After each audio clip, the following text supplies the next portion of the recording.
Top quality और consistent performance के लिए सिर्फ सिल्वर पंप नाम याद रखना। अब कर्नाटक में मुस्लिम आरक्षण पर जारी सियासी नाटक दिखाते हैं, जिसकी गूंज आज संसद में भी सुनाई दी और दिल्ली में यह मामला मुस्लिम आरक्षण से शिफ्ट होकर संविधान की पिच पर आ गया।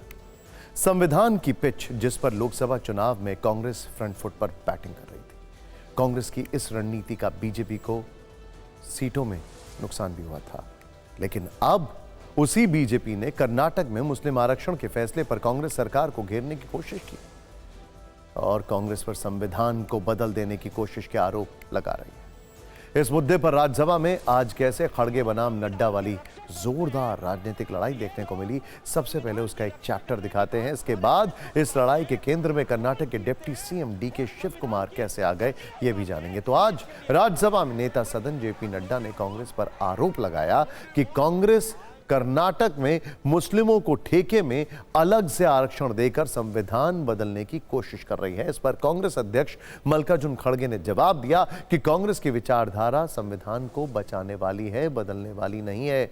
जेपी नड्डा ने कांग्रेस पर यह भी आरोप लगाया कि कांग्रेस ने बाबा साहब का भी अपमान किया, जिन्होंने स्पष्ट कहा है कि धर्म के आधार पर आरक्षण नहीं दिया जा सकता।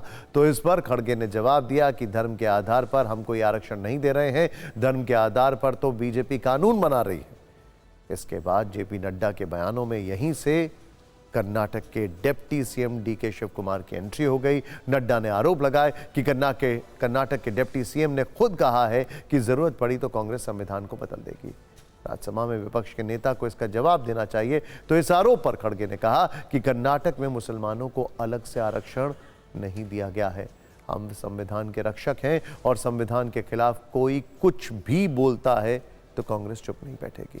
यानी राज्यसभा में नड्डा बनाम खड़गे के बीच की राजनीतिक लड़ाई जबरदस्त हुई, जिस पर बाद में डीके शिव कुमार की सफाई भी आई। उन्होंने कहा कि मैंने कभी नहीं कहा कि संविधान में बदलाव करूंगा और बीजेपी बिना कारण झूठा प्रचार फैला रही है। जबकि संसद में संसदीय कार्य मंत्री किरण रिजिजू का भी सीधा आरोप था कि संवैधानिक पद पर बैठकर डीके शिव कुमार संविधान में बदलाव की मंशा रखते हैं।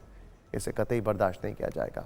सबसे पहले आप कर्नाटक में मुस्लिम आरक्षण पर पॉलिटिकल फाइट का संसद वाला एपिसोड देखिए। इसके बाद आपको बताएंगे कि कांग्रेस ने यह फैसला कब लिया और विपक्ष कांग्रेस पर हमला करने के लिए कौन सी लिस्ट निकाल कर आया।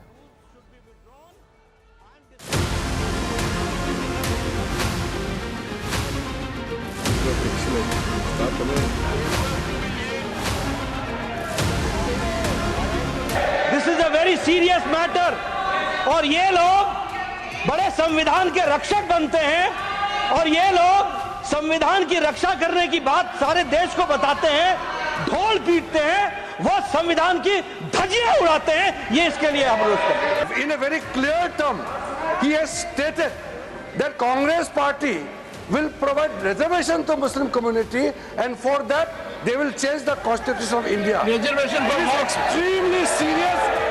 It is a matter which we cannot tolerate, and this is assault on the constitution of India. देश का संविधान जो डॉक्टर बाबा साहब अम्बेडकर ने बनाया वो कोई बना नहीं सकता। रिजर्वेशन भी कोई खत्म नहीं कर सकता।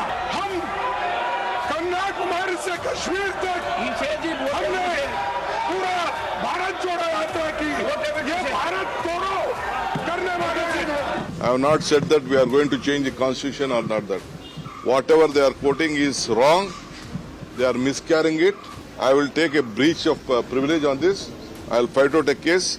Now they have crossed all the limits, and it is really shame on Congress. Shame on the government of Karnataka headed by Siddaramaiah. Congress party के डिप्टी चीफ मिनिस्टर का बयान पूरी कांग्रेस पार्टी का है, तो संविधान बदलने की खुद बात कर रहे हैं। They made up their mind that they don't want the house to function. It's been many days now. They find some excuse for that. आप भी जानते हो कि धर्म के आधार पर आरक्षण नहीं है। अब आपको यह भी बताते हैं कि आखिर इस कलह की शुरुआत कहां से हुई और आज दिल्ली तक कैसे पहुंची। कर्नाटक की कांग्रेस सरकार ने 7 मार्च को विधानसभा में बजट पेश किया था। इस दौरान सरकार ने लोक निर्माण विभाग में 4% ठेकेदारी मुस्लिम समुदाय के लिए रिजर्व करने की घोषणा की। कर्नाटक की सिद्धरामैया सरकार ने इसी सिलसिले में 21 मार्च को विधानसभा में Karnataka transparency in public procurement amendment bill 2025 पारित किया। इस बिल में सरकारी ठेकों में मुस्लिमों को 4% आरक्षण देने का प्रावधान है। हालांकि आरक्षण के लिए रकम की सीमा तय की गई 2 करोड़ तक के सिविल कार्यों, जबकि 1 करोड़ तक के माल और सेवा के सरकारी ठेकों में ही मुस्लिमों को आरक्षण देने की बात कही गई। कर्नाटक सरकार के इसी फैसले पर अब दिल्ली तक राजनीतिक दंगल छिड़ गया है, लेकिन सिद्धरामैया सरकार ने बजट में मुस्लिमों के लिए कुछ और बड़े फैसले भी लिए, जिनके बारे में यहां पर चर्चा जरूरी है, क्योंकि कांग्रेस के इन ऐलानों पर भी बीजेपी ने उसी समय कई कटाक्ष किए थे और कांग्रेस सरकार के लाए हुए इस बजट को राज्य का नहीं बल्कि मुस्लिमों का बजट बताया था।